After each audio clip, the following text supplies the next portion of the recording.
Bismillah,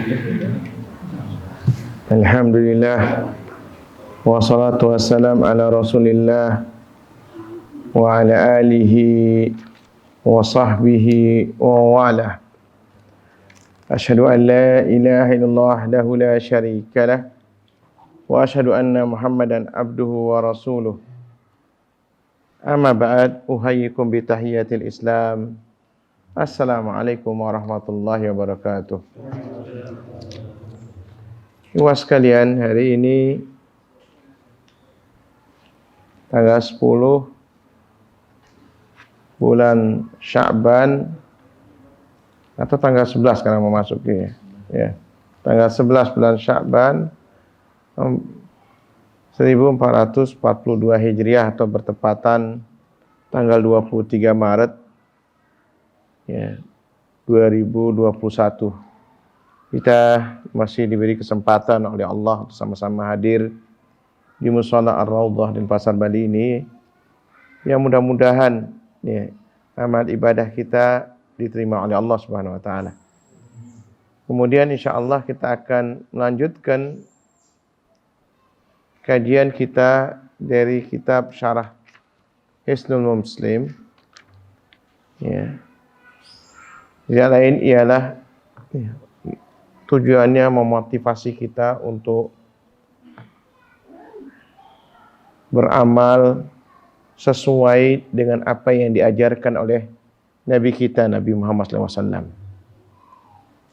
Salawat salam kita limpahkan pada junjungan Nabi kita, Nabi Muhammad SAW, berserta keluarga beliau, kaum kerabatnya serta sahabat-sahabatnya. Ikhwas sekalian, beberapa fadilah ya tentang zikir ya kita sudah pelajari bersama. Ya. Zikir tidak lain ialah untuk memberikan kekuatan kepada kita ya, beribadah kepada Allah Subhanahu wa taala. Ya. Karena kita tahu Allah Subhanahu wa taala akan memperhatikan hamba-hambanya yang mengingatnya. Fadhkuruni adzkurkum washkuruli wala takfurun. Ya, ingatlah kalian kepada aku, kata Allah Subhanahu wa taala, tentu aku akan mengingat kalian. Ya. Mirip-mirip kayak kita ini. Ya. Dan biasa Allah dan Rasulnya memberikan permisalan ya, permisalan untuk memberikan pemahaman yang lebih jelas, yang lebih dekat lagi. Permisalan-permisalan itu tentunya ya tidak bisa disamakan dengan Allah Subhanahu wa taala. Karena Allah Subhanahu wa taala Maha sempurna. Ya. Permisalan hanyalah untuk mendekatkan pemahaman ya. Sebagaimana kata Rasulullah SAW ketika menjelaskan siapa yang lebih cemburu daripada Allah Subhanahu wa taala. Ya, ma'agyaru minallah.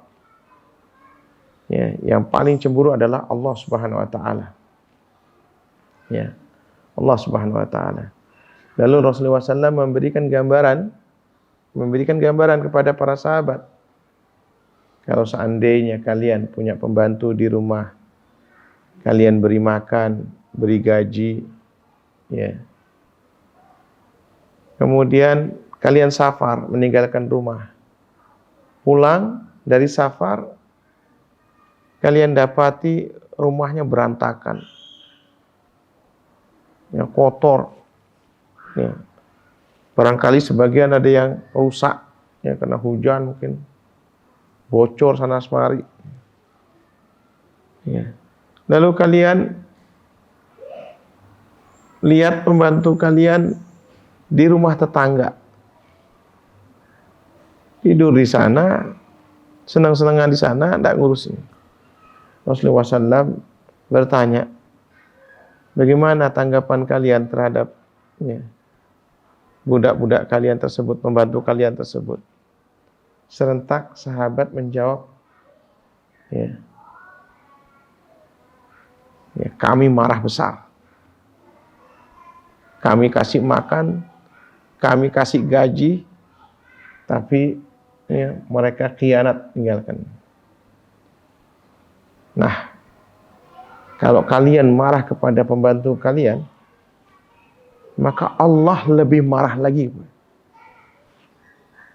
ya, kepada ya, hamba-hambanya yang telah diciptakan oleh Allah Subhanahu wa taala dengan sempurna. Kemudian dikaruniai dengan segala macam nikmatnya. Dari ya, kita menghirup udara, ya, kemudian ahsanut taqwim, ciptaan yang paling sempurna di antara ciptaan-ciptaan Allah Subhanahu wa taala. Itu kita yang paling sempurna. Kemudian ketika ya, Allah perintahkan untuk beribadah kepada dirinya, mereka lupa untuk berterima kasih, bersyukur kepada Allah Subhanahu wa taala.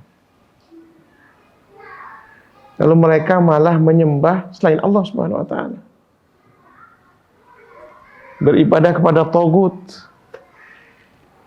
Nah, Allah murka. Makanya, ikhwas sekalian, ya, innallaha la yaghfiru ayyushraka bih wa yaghfiru ma duna dzalik. Allah Subhanahu wa taala tidak akan mengampuni dosa orang yang menyekutukannya, ya, dan Allah akan mengampuni dosa-dosa di bawah dosa kesyirikan. Semuanya dosa besar akan diampuni oleh Allah Subhanahu wa taala kecuali syirik. Nah, ini ya, gambaran yang sederhana diberikan oleh Nabi kita Nabi Muhammad SAW, ya, untuk memudahkan kita memahami dengan keseharian kita, gambaran dengan keseharian kita. Kalau seandainya ya, kita marah dengan pembantu kita, apalagi kemudian Allah Subhanahu. Jadi ada kalimat apalagi Allah Subhanahu wa taala. Ini istilahnya mafhum aulawiyah namanya. Difahami yang lebih daripada itu. Ya, Allah Subhanahu wa taala tentu akan lebih murka. Maka ketika ya, kita memberikan gambaran, ana mengenal antum di sini ini karena keseringan antum yang hadir. Kalau yang satu kali, dua kali, barangkali ana tidak hafal, tidak ingat, ya, tidak ingat. Jadi yang sering hadir tentunya akan dikenal terus seperti itu. Nah, di sini yang akan memunculkan rasa kasih sayang. Ya. Di awal ya, kajian kita sebutkan juga fadilah majlis zikir. Di antaranya illa nazalat alaihimus sakinah wa ghasyiyatuhumur rahmah. Ya, yaitu diliputi kasih sayang.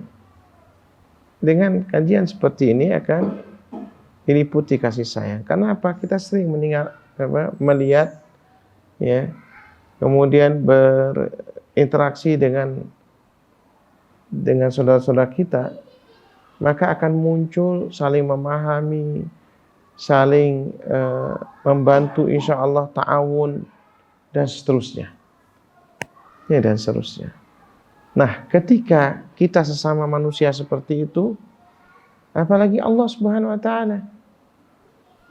Allah Subhanahu wa taala ketika selalu hamba-hambanya berzikir dari bangun tidur sampai mau tidur, dari melek mata sampai tutup mata, kalau kemudian aktivitas kita ya, selalu ya, iringi dengan penyebut nama Allah Subhanahu wa taala, dari alhamdulillahilladzi ahyana ba'da ma amatana wa ilaihi nusyur, sampai kemudian bismika Allahumma amut wa ahya, ya.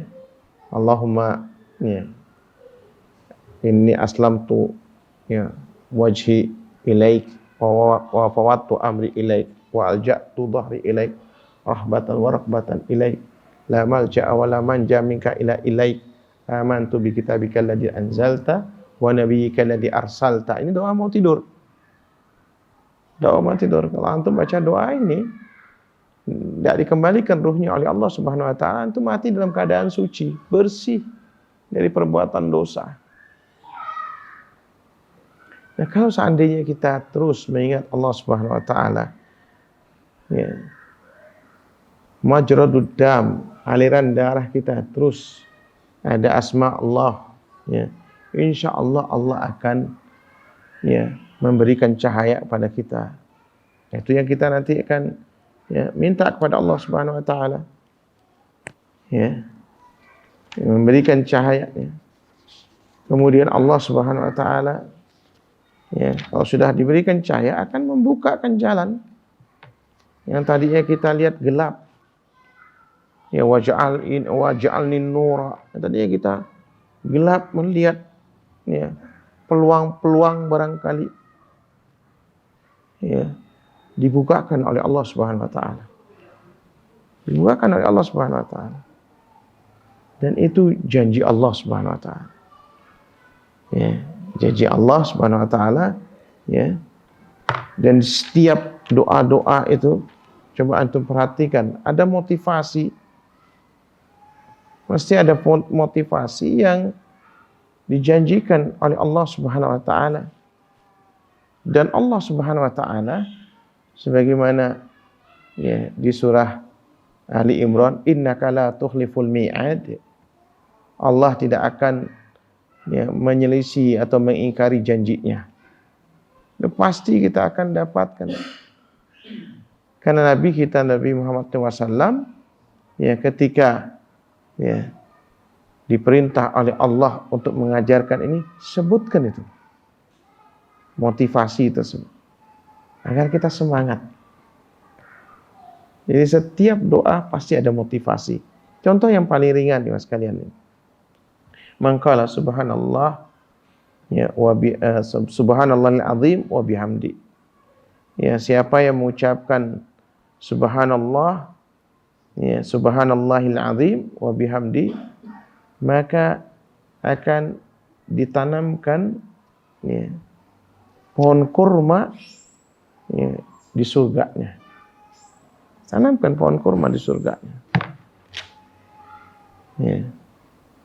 Ada sahabat, ya, yang membeli, ada satu kurma itu jadi rebutan, jadi masalah tuh. Ya, punyanya orang Yahudi kalau nggak salah tuh, yang dia tidak mau berbagi, tidak mau ngalah. Akhirnya kata Rasulullah SAW, siapa yang mau beli pohon kurma? Itu pohon kurma di surga. Ada orang sahabat, dan itu di harganya itu sangat mahal sekali. Ya. Dan mahalnya itu seluruh hartanya. Hanya itu kurma. Dan memang luar biasa. Ya. Kalau dilihat dari cara berpikirnya, mungkin untuk saat ini nggak masuk akal kita. Tapi ketika dihabarkan sama istrinya, karena istrinya tahu suaminya ini nggak pernah nggak untung, selalu dapat untung. Pulang, ya, suaminya mengabarkan, kita sudah tak tinggal di rumah ini. Kenapa? Aku sudah beli pohon kurma di surga tuh yang di ini. Dengan apa? Dengan seluruh harta kita. Dengan seluruh harta kita. Apa yang ada ya teman-teman sekalian? Yang ada adalah kalimat tergib, motivasi. Motivasilah yang membuat, ya, dorongan, ya, dorongan yang kuat. Ad-dafi al-qawi Kata Syekh Saleh Fauzan, ya hafizahullah taala, beliau mufti Mekah mufti Saudi Arabia saat ini ya, di dalam muqaddimah kitab tauhidnya, yang namanya keyakinan yang benar, ya, kita mempunyai akidah sahihah, itu ad-dafi al-qawi. Al-aqidah sahihah hiya ad-dafi al-qawi ila amalin nafi',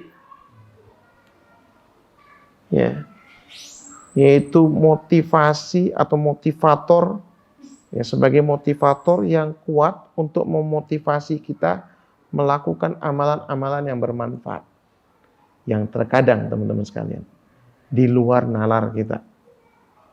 Masa seluruh harta ditukar satu batang pohon kurma? Kalau tidak ada harganya, tidak mungkin sahabat mau melakukannya. Itulah motivasi.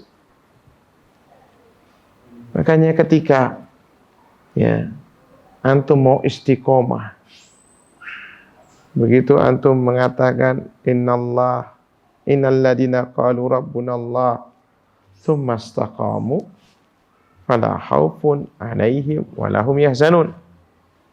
Kata Allah Subhanahu wa taala, sesungguhnya orang-orang yang mengatakan Tuhan kami adalah Allah Subhanahu wa taala. Antum semua sekarang, ya, sebagai muslim tentu jangan hanya berhenti di muslim saja.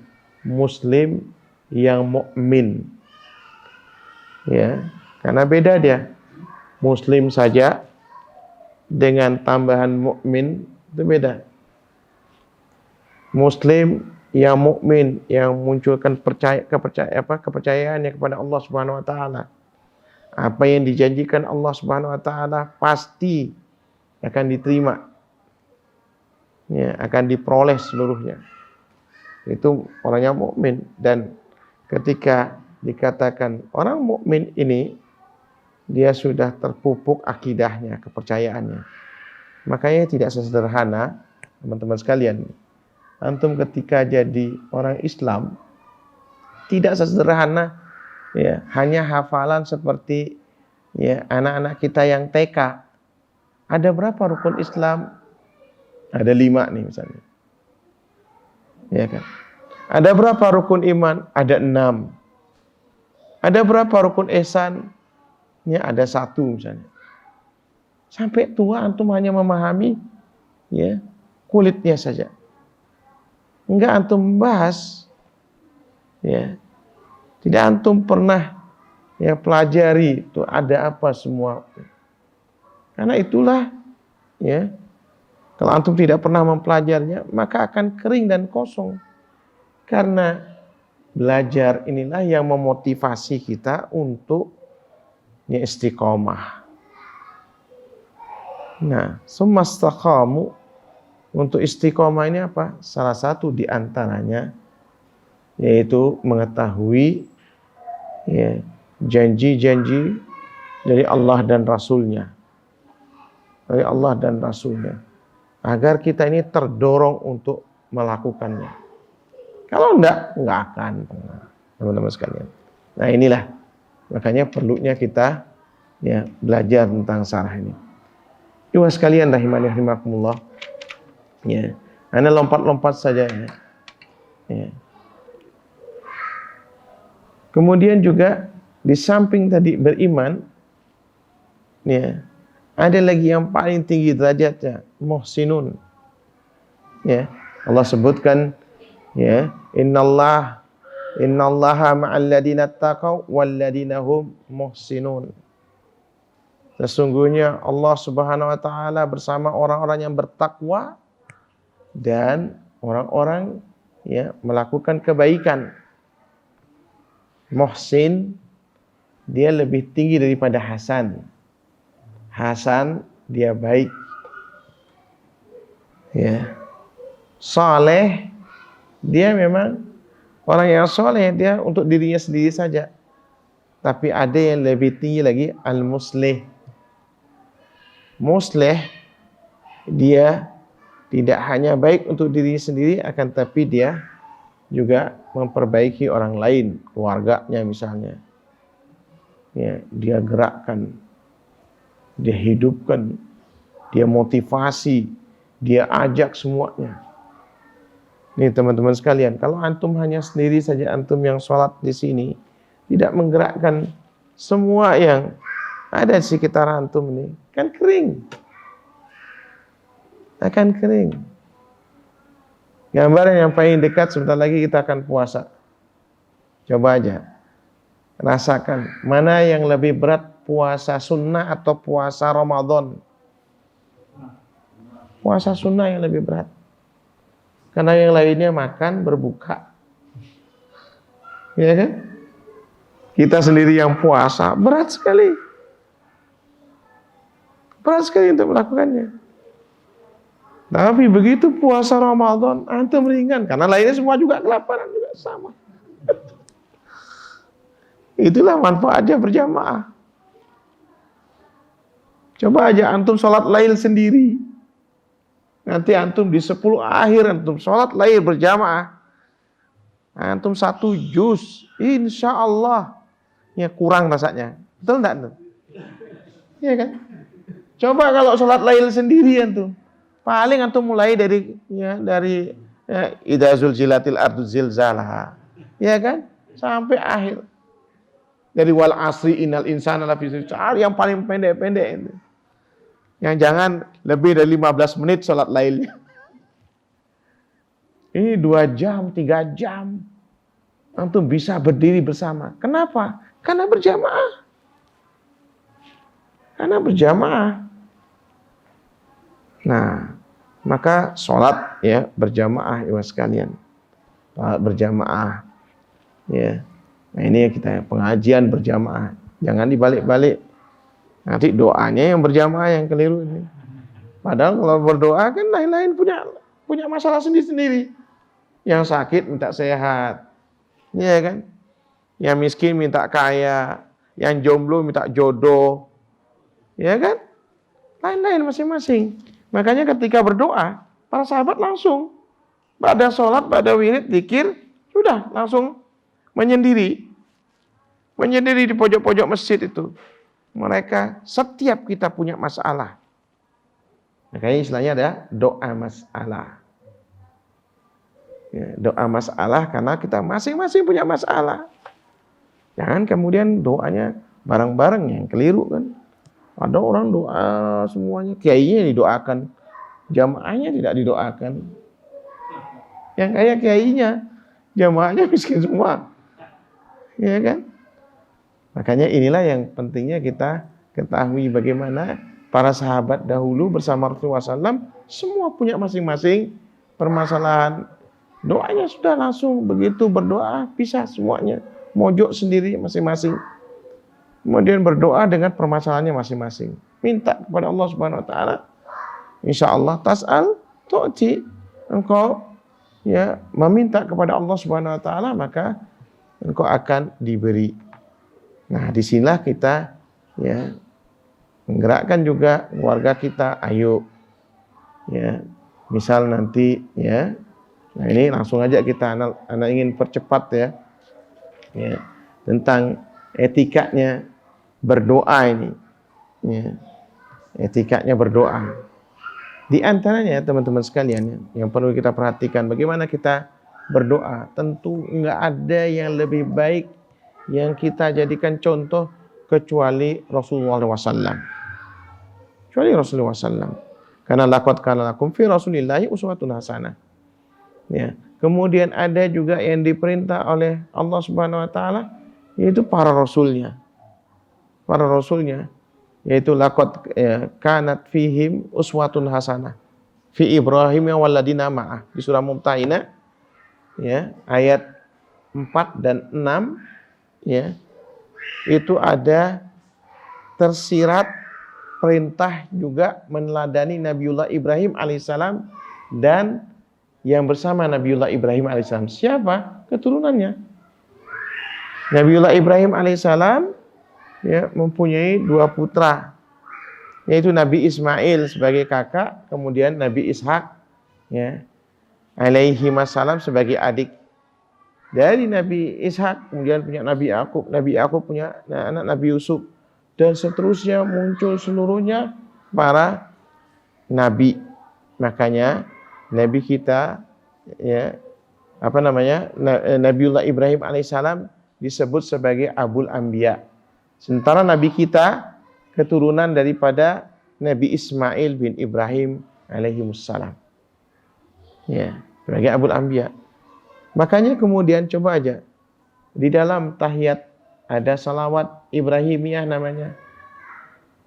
Ya. Nabi Muhammad SAW ya, kemudian disebutkan kakeknya Nabiullah Ibrahim alaihissalam. Ini namanya salawat Ibrahimiyah. Dua nabi ini yang ada kalimat uswah hasanah.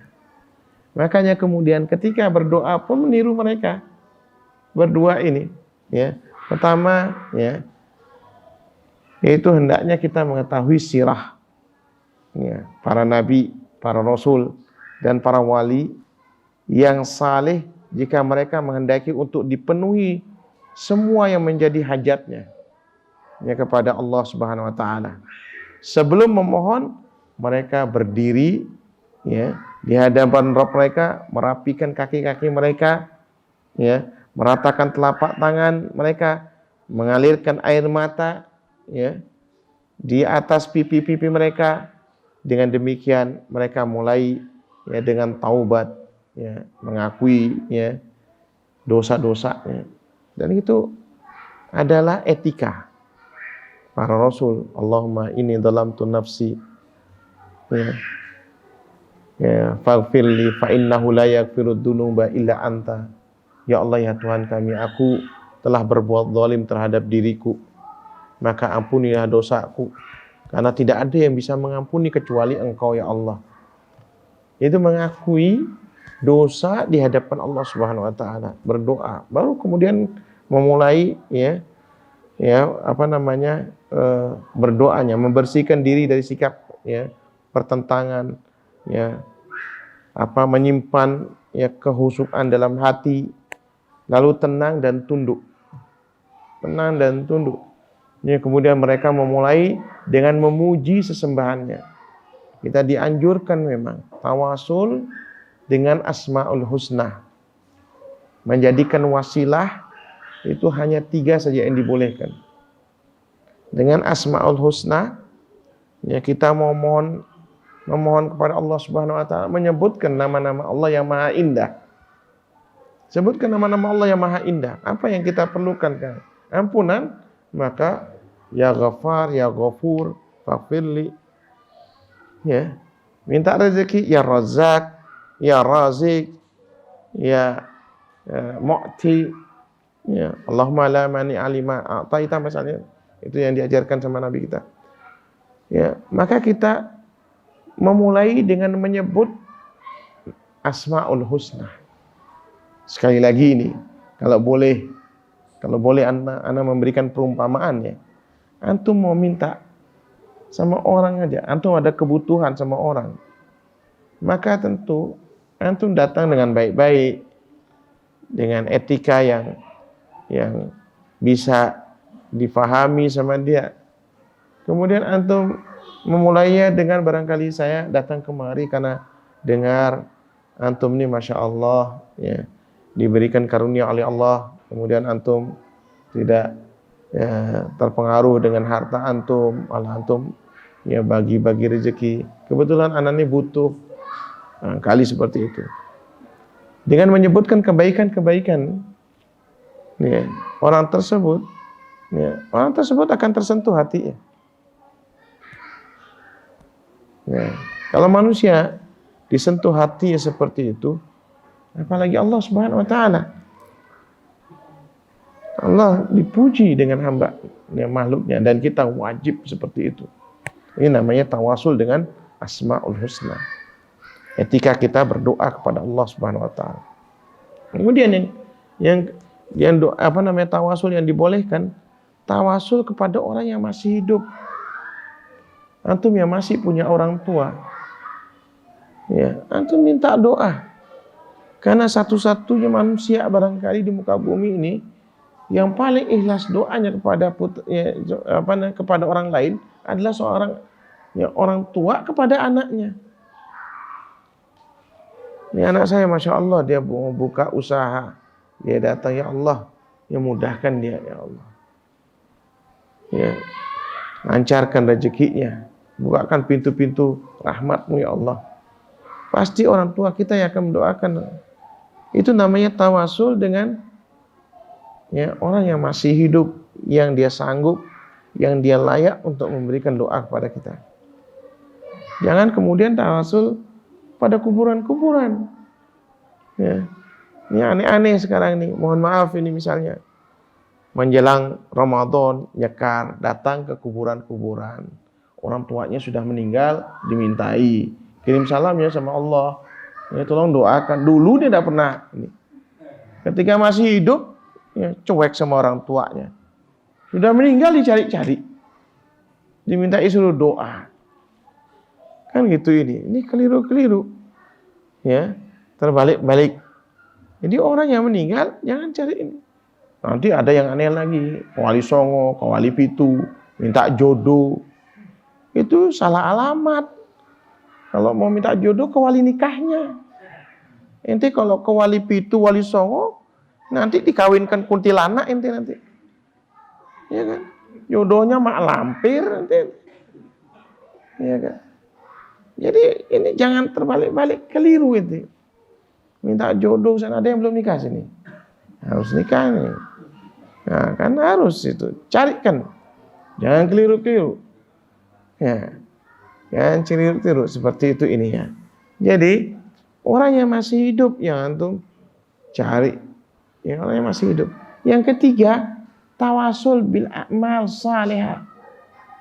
Antum boleh itu menyebut kebaikan yang pernah antum lakukan kepada orang lain di hadapan Allah Subhanahu wa taala. Di sujud antum misalnya, ya Allah, dulu saya pernah bantu si fulan, si Alan ketika mereka kesusahan, ya Allah. Sekarang aku yang susah, ya Allah. Tolong aku, ya Allah. Ini pamrih kepada Allah itu diwajibkan. Boleh untuk menguatkan doa antum. Itu dengan amal-amalan saleh. Ya, boleh juga dengan amalan-amalan yang buruk yang antum tinggalkan. Ya Allah, tempo hari ada kesempatan aku korupsi, ya Allah. Aku tidak lakukan, ya Allah. Nah, kesempatan aku korupsi. Enggak ada orang tahu itu. Tapi aku tidak lakukan karena aku takut pada Engkau, ya Allah. Sekarang aku susah, ya Allah. Itu boleh. Kita ya menyebutkan tawasul ya dengan amalan-amalan haram yang kita tinggalkan. Sebagaimana yang diceritakan oleh Rasulullah SAW, ada 3 pemuda yang terjebak di dalam gua. Yang pertama kan amalan sederhana, dia berbakti kepada orang tuanya. Yang kedua apa? Dia mau zina sama sepupunya. Dia tidak jadi zina. Disebutkan, terbuka lagi. Dan yang ketiga yang fenomenal tuh. Ya, bos yang kaya, kemudian karyawannya ketika gajian tidak hadir, ya kemana dicari? Dia amanah, ini bos yang amanah ini. Kayak gini kan jarang sekali nih. Kalau ada yang resign tidak bilang alhamdulillah, mudah-mudahan dia tidak balik, kan gitu. Kalau ini lain ini bosnya kayak gini nih, ini luar biasa. Dia belikan 2 ekor domba, kemudian dia pelihara sampai beranak pinak dia. Ya, jumlahnya sampai 1 wadi, 1 lembah gunung. Datang ini si karyawannya 10 tahun kemudian atau berapa tahun kemudian, nagih, mana utang saya tempo hari? Tuh, utang ente apa namanya? Gaji saya tempo hari. Tuh. Ente lihat enggak? Tadi ente masuk ke sini itu ada domba, tuh punya ente semuanya. Hah, kok bisa? Tuh gaji ente kan cuma 2 ekor domba. Ana belikan kemudian ya beranak pinak tuh, anak pelihara tuh ambil. Akhirnya baru terbuka. Teman-teman sekalian, ini boleh antum sebut saat antum susah, ya, dan berdoa kepada Allah Subhanahu wa taala. Ya Allah, saya pernah melakukan hal yang seperti ini. Saya pernah wakafkan masjid. Sekarang saya kesusahan. Anak saya barangkali ya dalam keadaan sakit, ya Allah sembuhkan dia misalnya. Ya, mudah-mudahan. Dan itu boleh antum. Boleh. Ini dianjurkan. Saya dulu pernah mensupport dakwah, ya Allah. Sekarang saya ya susah. Sebut ini. Di dalam doa antum akan dikembalikan oleh Allah ya harta yang pernah diambilnya. Kembalikan ya kebahagiaan antum. Dicabut kesusahan. Ini salah satu di antara bagaimana etikanya para ya rasul, para nabi ya ketika mereka lakukan doa. Ya mudah-mudahan ya, sampai di sini insyaallah kita akan sambung pada pertemuan yang akan datang. Ya, pertemuan yang akan datang insyaallah. Mungkin ada pertanyaan sebelum diakhiri. Silakan, kurang 3 menit. Ya Allah ya Sofyan, insyaallah.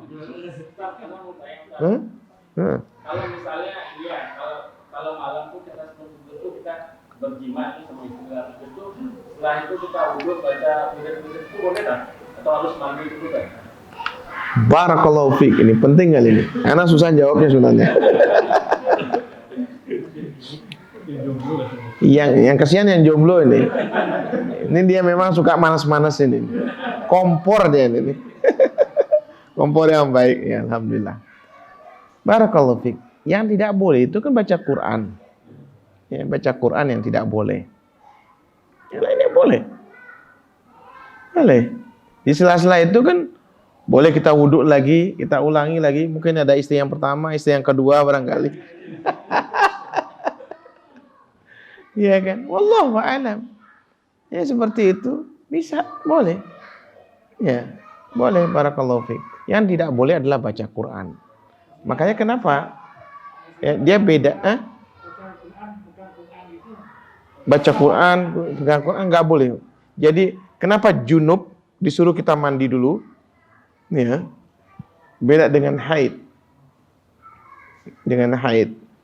Ya, karena kalau haid dia punya waktu lama. Tapi kalau junub mandi selesai. Haid dia yang berhentinya menurut fitrahnya. Tapi kalau junub dia mandi selesai dia. Selesai dia. Nah, kenapa juga ya wanita yang haid kan dia tidak ada lagi aktivitasnya, sholatnya nggak boleh dan sebagainya. Masih boleh dia ngajar ngaji. Apalagi guru ngaji perempuan, kalau dia haid misalnya ya, setengah bulan, 15 hari, ya libur muridnya. Iya kan, hafalannya bisa hilang. Boleh dia. Yang nggak boleh tadi Pak Mus tadi, yaitu misalnya Pak Mus apa kan betul kan? Nah, betul. Nah, jadi karena pakai topeng semuanya, jadi anak harus ya topeng semuanya sekarang. Jadi yang jadi khilaf di antara ulama untuk wanita yang haid adalah megang mushaf. Megang mushaf ini yang jadi khilaf di antara ulama. Ya, sebagian ulama membolehkan, sebagian ulama ya mengharamkan. Tapi beberapa fatwa, ya, insya Allah kalau tidak salah Syekh Muhammad bin Shalih Al-Utsaimin rahimahullah, ya dikecualikan kalau dia guru ustadzah, ya guru Quran misalnya yang dia harus mengajar, ya nggak apa-apa dia. Tapi kalau yang lainnya sebaiknya dihindari. Ya lebih baik kita menghindari khilaf yang kalau itu akan kita lakukan dia meragukan. Barakallahu fiik. Allahu a'lam bishawab. Mudah-mudahan ada. Ya. Kalau misalkan kayak zikir pagi petang itu ada yang dibaca sampai 100 kali. Terus kadang-kadang kita lupa, dan ini sudah 10 kali atau 20 kali. Jadi gimana kita ngambil yang paling kecil atau gimana, Zat? Barakallahu fiik. Ya, ini penting juga. Kalau kita lupa, misalnya nih hampir sama kan dengan seperti rakaat sholatnya. Ini kayaknya 3 apa yang 2 nih. Maka diambil yang terkecil. Ya kayak juga tawaf, hitung-hitungan tuh semuanya diambil yang terkecil dulu berapa kali. Ya, berapa kali. Makanya teman-teman sekalian, ya, insya Allah kalau yang anak praktekkan ini nggak akan pernah lupa dia. Karena dia hitungannya 33 kali, 1 kali jalan, ya, maka 3 kali jalan 99 kali, tambah 100. Ya, hitungannya tidak pernah. Kalau antum begini-gini semua, gerak tangannya, pasti gampang lupa. Tapi kalau yang 33 kali ini, 7 yang ini 1, 2, 3, 4, 5, 6, 7. yang antum bacanya pelan misalnya, ya, misalnya astagfirullah wa atubu ilaih, astagfirullah wa atubu ilaih, astagfirullah wa atubu ilaih, astagfirullah. Ini insya Allah memantapkan, kemudian juga nggak akan pernah keliru kita. Karena 3 kali ya lampu merah insya Allah selesai. Karena biasanya memang di lampu merah, nah, artinya 3 kali ketemu lampu merah selesai sudah. Karena lampu merah itu kalau nggak salah 3 menit deh. Ya, 3 menit insya Allah itu insya Allah selesai dan tidak ya. Barakallahu fiik. Jadi itu ya diambil yang paling rendah kemudian disempurnakan. Wallahu a'lam bishawab. Subhanakallahumma wa bihamdika asyhadu an la ilaha illa anta astaghfiruka wa atubu ilaik. Assalamualaikum warahmatullahi wabarakatuh.